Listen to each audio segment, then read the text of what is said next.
밤사이 경기 남부와 충청권을 중심으로 많은 양의 비가 내리면서 곳곳에서 피해가 발생한 가운데 또다시 많은 비가 내릴 걸로 예보됐습니다. 네, 폭우에는 어떻게 대비해야 할지 전문가 연결해 보겠습니다. 이송규 한국안전전문가협회 회장 전화 연결돼 있습니다. 회장님 나와 계신가요? 네, 안녕하세요. 이송규입니다. 네네. 자, 밤사이에 충남 지역에 엄청난 비가 내리면서 피해가 속출을 하고 있는데요. 오늘 밤에 또다시 호우가 예보되어 있습니다. 이미 많은 비가 좀 내린 상황에서 또 많은 비가 내리면 피해가 커지지 않을까 싶은데 미리 어떤 점검을 좀 해야겠습니까? 네, 그렇습니다. 지금 비가 많이 올 때는 가장 문제되는 게 내리는 양보다 배수가 안 되기 때문에 더 큰 문제가 되거든요. 예. 그래서 지금 첫 번째로 우선 해야 될 것은 주변에 있는 배수구를 확인해야 됩니다.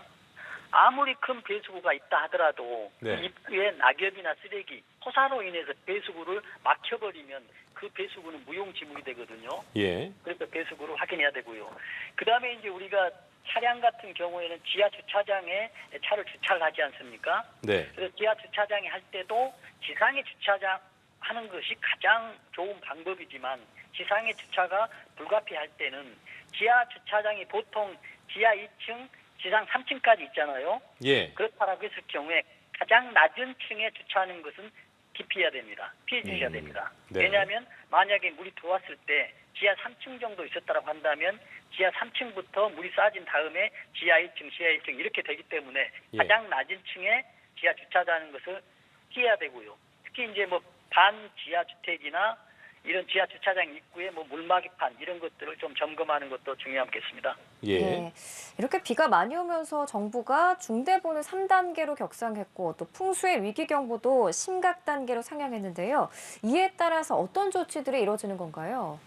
지금 보면은 중대본에서 3단계로 격상했거든요. 최고 단계가 중대본의 3단계입니다. 우리가 중대본의 3단계 뭐 호우 위기 경보 뭐 심각 이렇게 하잖아요. 지금 중대본에서는 어떤 상황이냐면 지금 문제가 되기 때문에 중앙대책본부를 지금 가동하는 그런 단계인데 1단계에서 2단계, 3단계까지 있거든요. 네. 중앙대책본부에서 어떻게 활동할 것이니, 어떻게 공무원들이 작동, 운영할 것인지가 지금 이 단계고요. 지금 호우위기 경보는 지금 비가 많이 오기 때문에 국민들에 대해서 어떤 정보를 알리는 것이거든요. 그러나 지금 3단계, 마지막 3단계 심각 단계가 있기 때문에 이런 예. 상태에서는 지금 지자체나 유관기관에서는 24시간 비상근무로 체제가 도입되고요. 특히 위험 지역에 대해서는 어떤 사전 주민 대피 공고도 하고 명령도 하고 또 위험한 곳에서는 도로 통제, 철도 운행 조정 등 여러 가지 이 문제들을 지금 조정을 하는 그런 상황이 벌어지고 있고요. 특히 예. 중요한 것은 이제 재난 문자 발송이 있거든요. 그래서 이런 것들을 발송하게 되는데 우리가 평상시 때는 재난 문자가 스팸 문자가 되는데 지금 문자가 오는 거에 대해서는 아주 주의해야 됩니다. 특히 비가 왔을 때 지금 극한 호우가 되면 긴급 재난 문자가 발생하는데 이 긴급 재난 문자에 극한 호우가 왔을 때는 어떻게 했냐면 지금 현재 비가 오고 있다는 얘기거든요. 예. 일반적으로 호우특보는 비가 올 것이 예상될 때 발령되지만은 긴급 재난 문자 호우로 발령되는 것은 지금 현재 비가 오고 있기 때문에 바로 대응을 해야 된다라는 그 말씀 꼭 드립니다. 알겠습니다. 자, 유독 그 취약한 시간대죠. 이 야간 시간에 많은 비가 집중적으로 내리고 있는 상황인데 이렇게 밤 시간에 폭우가 내리게 되면 특히나 어떤 점을 좀 주의해야겠습니까? 그러니까 특히 이제 밤에는 더 이제 시야가 활동이 잘 안 되기 때문에 확인이 안 되기 때문에 지금 예. 외출을 삼가하는 것이 가장 좋은 방법이겠죠. 그러나 네. 우리가 외출을 불가피하게 할 수밖에 없는 경우에서는 공사장 주변 있잖아요. 이게 주변에 안전에 주의를 해야 되고요. 특히 네네. 맨홀.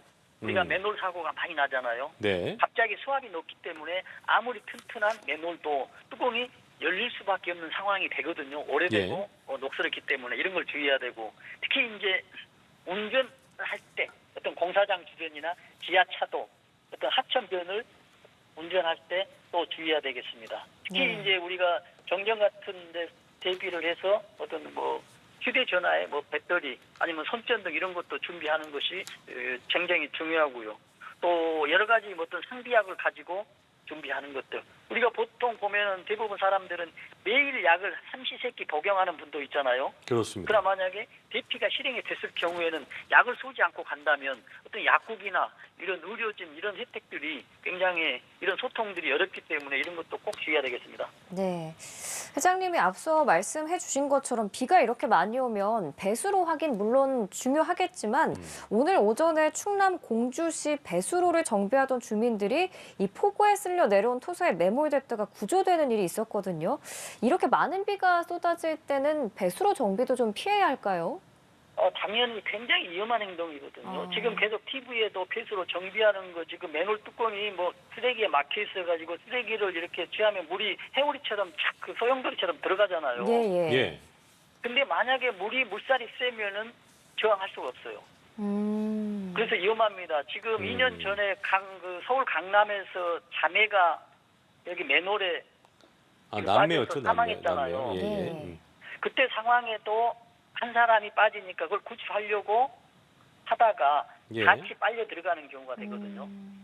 낮은 지역에서는 이런 그 소용돌이가 작지만은 물 높이가 있으면 소용돌이가 인력으로는 도저히 해결될 수 없는 그런 소용돌이 힘으로 들어가거든요.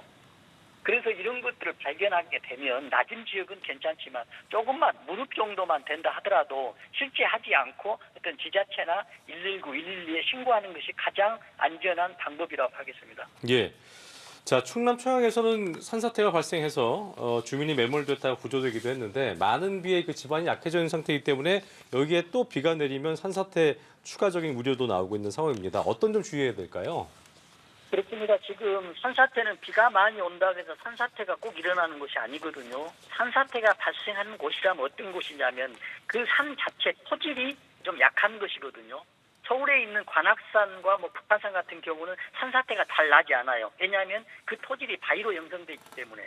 그러나 산사태가 가끔 날 수 있는 우면산 같은 경우를 비교하면 우면산은 바위로 형성되지 않고 토사가 응집력이 약한 걸로 돼 있기 때문에 자주 발생할 확률이 높거든요. 예. 그러다시피 내 주변에 있는 산이 산사태가 과거에 났다거나 산사태 이연지역이면은 어떤 우선해서 대피를 해야 됩니다. 그런데 네. 내가 있는 주변에 있는 산이 위험한지 안 한지 알 수가 없잖아요. 그러면은 그 산림청에 있는 산사태 위험지도, 산사태 정보 시스템을 확인하면 지금 내가 있는 현재 위치에 어디에 위험 정도가 있다. 산이 위험 정도가 몇 단계다라는 것을 알 수가 있기 때문에 이런 걸 꼭 확인하고 대처하는 것이 중요한 것입니다. 네. 그리고 서산에서는 차량이 침수되면서 한 명이 숨지는 사고도 있었습니다.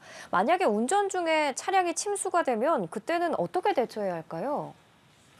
그렇습니다. 지금 어떻게 되냐면 만약에 차에 침수가 됐다라고 한다면 어느 정도 그 문 절반 정도가 차게 되면 문을 열 수가 없어요. 왜냐하면 지금 안에 실내에는 공기만 형성돼 있고 밖에는 물이 돼 있잖아요. 네. 그러면 그 수압을 이길 수가 없어요. 그렇군요. 그렇기 때문에 문을 열 수가 없거든요. 그러면 어떻게 해야 되냐면 당황하지 않고 물이 점점 들어오면 밖의 수위와 실내 차량 안에 있는 수위가 같았을 때 그때는 쉽게 문이 열리거든요. 이걸 시간을 줄이기 위해서 뭐 안에 있는 조그마한 뭐 세부치나 뭐 헤드레스트 있죠. 이걸 빼가지고 모서리를 깬 다음에 물을 들어오게 해서 수위를 조절한 다음에 뭐 열 수 있는 이런 상황을 됐을 때 탈출하는 것이 중요하고요. 예. 우선 중요한 것은 지금 어떤 타이어 절반 정도 이상이 물에 침수가 되면 들어가지 않아야 된다는 것을 꼭 잊지 않아야 되겠습니다. 알겠습니다. 자, 지금까지 폭우시 대비 요령 등에 대해서 이송규 한국안전전문가협회 회장과 함께 얘기 나눠봤습니다. 오늘 말씀 고맙습니다. 네, 감사합니다. 네.